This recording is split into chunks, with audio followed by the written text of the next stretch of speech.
दोस्तों, कैसे हैं आप लोग। माँ माँ एक ऐसी चीज होती है जो अपने बच्चे के लिए हर चीज कुर्बान कर देती है। आज हम हमारे कहानी में ऐसे ही माँ के बारे में जानेंगे जो अपने बेटे और बहू के अत्याचार करने के बाद भी वो चुप रही, और फिर अगर ज़्यादा ही अत्याचार बढ़ गए तो उसने ऐसा कदम उठाया कि बेटे और बहू के पैरों तले की ज़मीन खिसक गई। तो चलो शुरू करते हैं आज की इस कहानी को। बेटा, ज़रा सी तबीयत ठीक नहीं लग रही है, तुम मुझे डॉक्टर के दिखा लाओगे। अब तो हाथ पैर भी काम नहीं करते हैं, शरीर में ढीलापन सा रहता है, विमला जी ने अपने बेटे अंकित से कहा।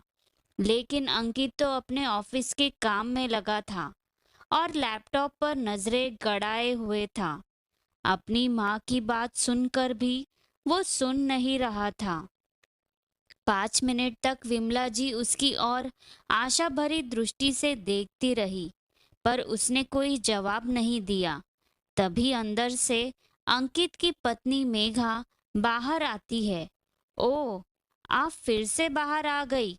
आप अपने कमरे में अच्छे से बैठ नहीं सकती है क्या? बार बार आकर इन्हें परेशान करना जरूरी है क्या? यूं तो कहेगी कि हाथ पैर में दर्द है और यूं दिन भर घर में घूमती रहेगी।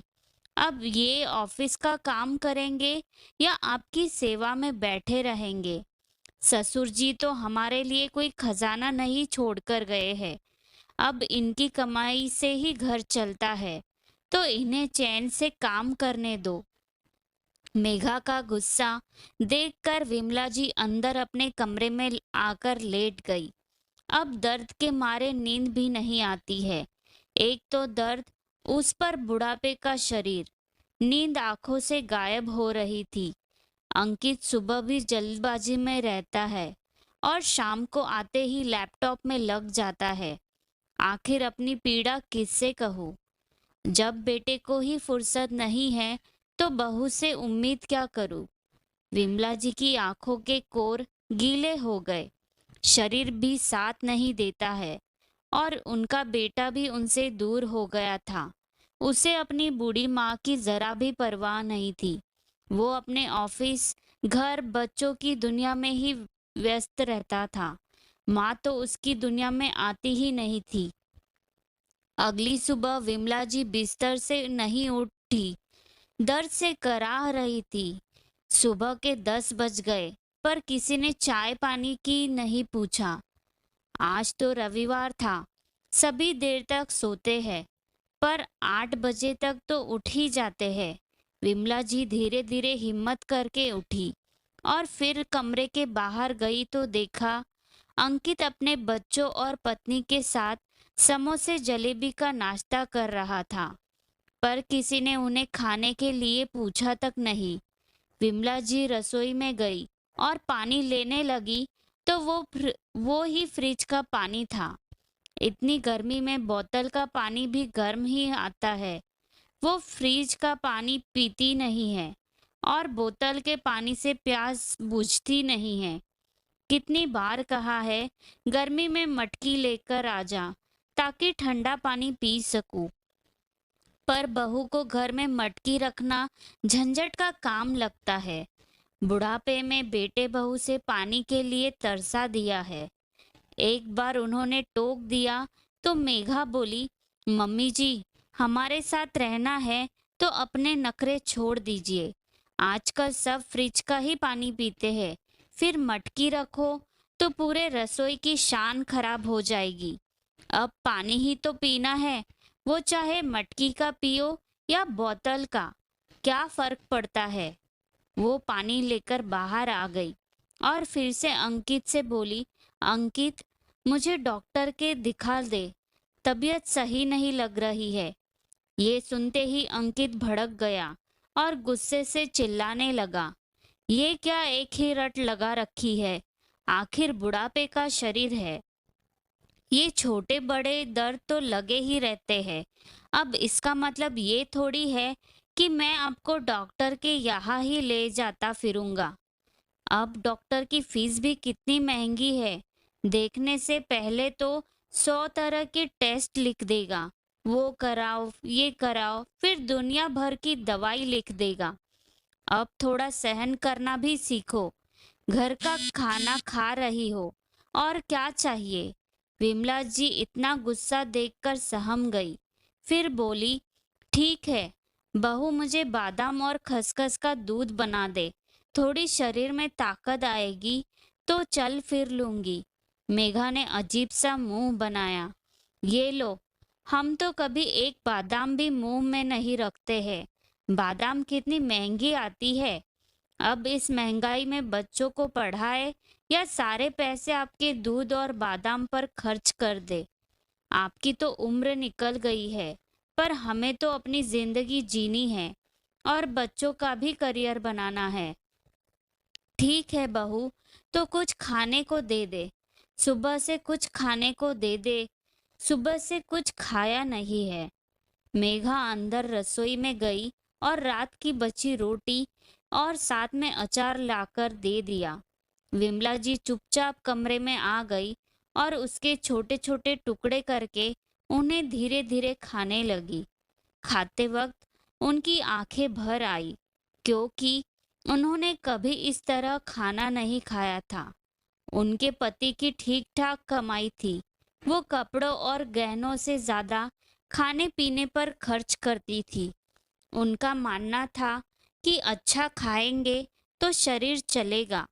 गहने कपड़े तो रखे रहते हैं, पर शरीर तो हमारा ही साथ चलता है। हमें सदैव अच्छा खाना खाना चाहिए। विमला जी हमेशा रस की सब्जी में रोटियों को चूर कर खाती थी। इनसे उनका पेट अच्छे से भर जाता था। वो अपने पति और 2 बच्चों के साथ आराम का जीवन जी रही थी। उनकी बड़ी बेटी रीवा की शादी पास के ही शहर में की थी, पर उसके पति की नौकरी विदेश में लग गई तो वो वहां पर चली गई। बेटी की शादी के बाद बेटे की शादी की। मेघा यूं तो दिखने में सही लगती थी, पर उसका व्यवहार इतना बुरा होगा वो ये सोच भी नहीं सकती थी। मेघा जब भी बोलती कड़वा ही बोलती थी। वो सबके सिर पर सवार रहती थी और अपने ससुर जी को भी जवाब दे दिया करती थी। ससुर जी को अचानक लकवे का अटैक आया और वो दुनिया से चले गए। अपने पिता की मृत्यु पर रीवा विदेश से आई थी और माँ को साथ चलने को कहा था, पर विमला जी ने मना कर दिया कि जब मेरे बेटे बहू है तो मैं बेटी के घर नहीं जाऊंगी। अब तो इन्हीं के साथ रहूंगी।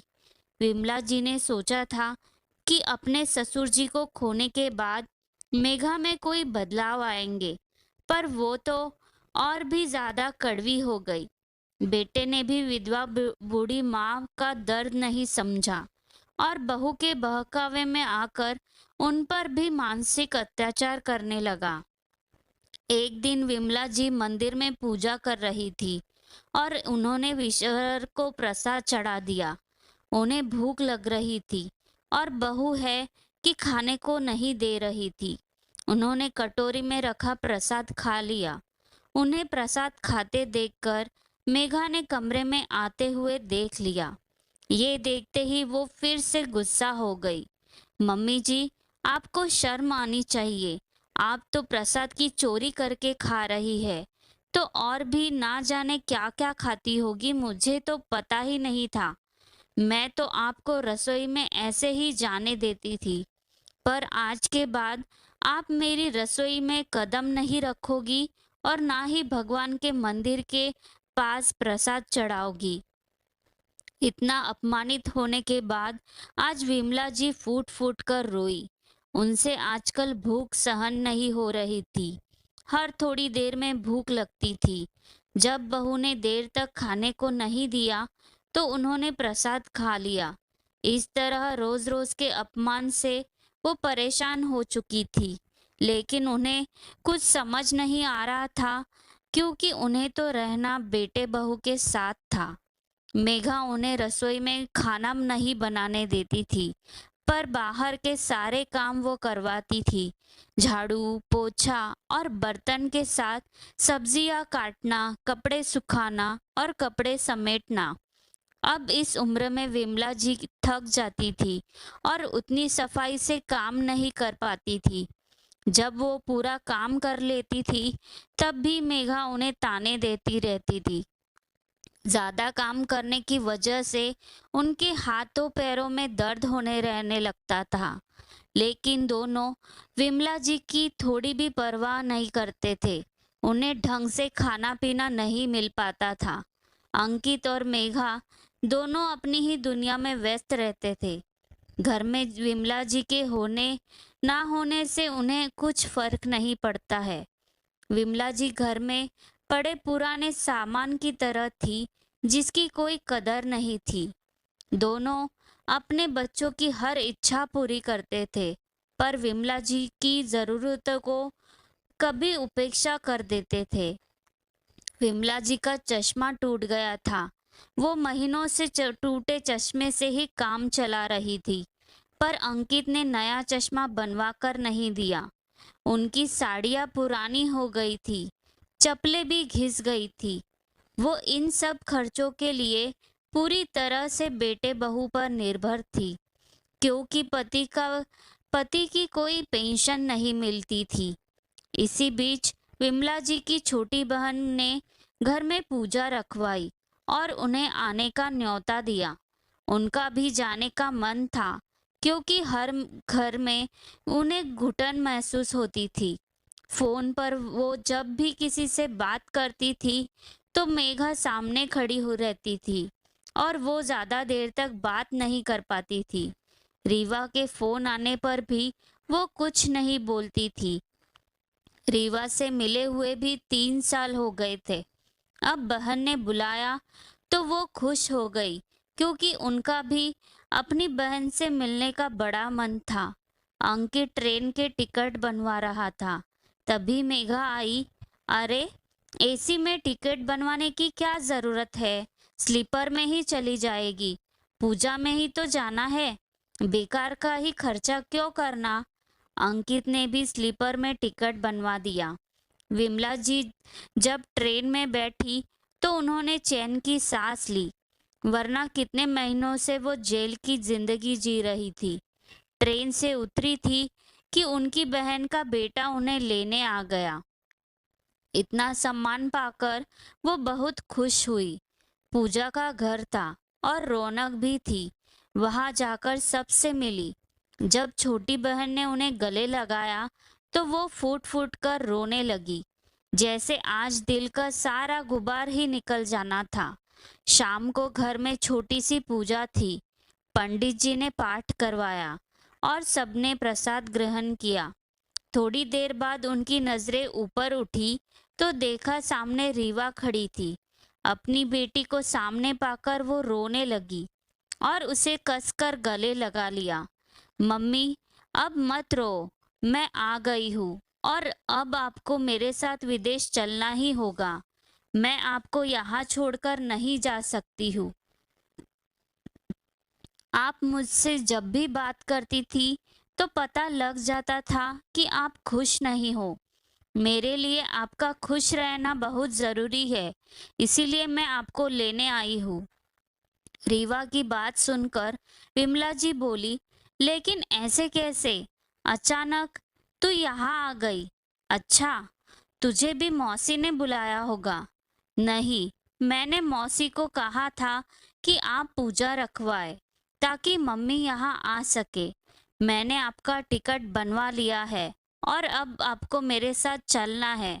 मुझे सब पता है कि भैया भाभी आपके साथ कैसा व्यवहार कर रहे हैं। मैंने आस पड़ोस से मालूम किया है। क्या तू घर के आस पड़ोस में जाकर आ गई और घर नहीं आई? अंकित और मेघा से तो मिल लेती। नहीं मम्मी, मैं उन दोनों को कभी माफ नहीं कर पाऊंगी और मैं उन दोनों से मिलना भी नहीं चाहती हूँ, जिन्होंने मेरी मम्मी को इतनी तकलीफ दी। मैं उनका चेहरा भी देखना नहीं चाहती हूँ। विमला जी ने पूछा, तुझे घर से भी लेकर जा सकती थी। यहाँ मौसी के यहाँ बुलाने की क्या ज़रूरत थी? मम्मी, यहाँ मौसी की समाज में अच्छी जान पहचान है और इनके जेठ जी का बेटा वकील है। मैंने उनसे सारी बात कर ली है। भले ही पापा कुछ नहीं छोड़कर गए हो, पर वो ये मकान छोड़कर गए हैं जहाँ पर आप रह रहे हो, और ये घर तो आपके नाम पर ही है।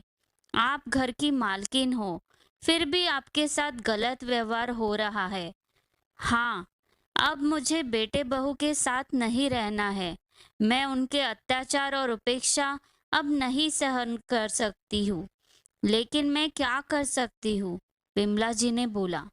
आप उन्हें घर खाली करने का नोटिस भेज सकती है, तभी दोनों की अक्ल ठिकाने आएगी, रीवा ने बोला। विमला जी ने नोटिस पर साइन कर दिए और उन्हें घर खाली करने का नोटिस भेज दिया। नोटिस पाकर अंकित और मेघा के पैरों से जमीन सरक गई। ये देखो, तुम्हारी मम्मी पूजा में अपना भला करने गई है, चाहे बेटे बहू सड़क पर ही क्यों ना आ जाए। अब हम सामान और बच्चों को लेकर कहाँ जाएंगे? अच्छे भले हम यहाँ रह रहे थे।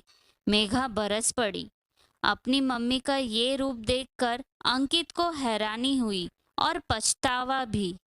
मम्मी ने कुछ गलत नहीं किया, हम ही उनके साथ गलत व्यवहार कर रहे थे। जब हमने गलत कर्म किए हैं तो हम अच्छे की उम्मीद कैसे कर सकते हैं? मेघा, हमें ये घर खाली करना होगा।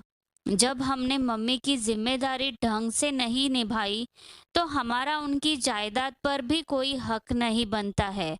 हमें यहाँ से जाना ही होगा। मम्मी को हमने कितना दुख दिया है, उनका कितना दिल दुखाया है। उन्होंने तभी ये कदम उठाया होगा। नोटिस का जवाब आ चुका था। अंकित और मेघा ने घर खाली कर दिया। अब वो पछतावे की अग्नि में जल रहे थे और विमला जी घर बेचकर बेटे बहू से नाता तोड़कर हमेशा के लिए अपनी बेटी के साथ रहने के लिए विदेश चली गई। दोस्तों, कोई भी माँ ऐसा नहीं कर सकती है, पर जब बेटे बहू के अत्याचार ज्यादा ही बढ़ जाए तो ये कदम उठाना भी गलत नहीं है। आज की कहानी आपको कैसी लगी, ये मुझे कमेंट में लिखकर ज़रूर भेजिएगा और चैनल को सब्सक्राइब ज़रूर कीजिएगा। धन्यवाद।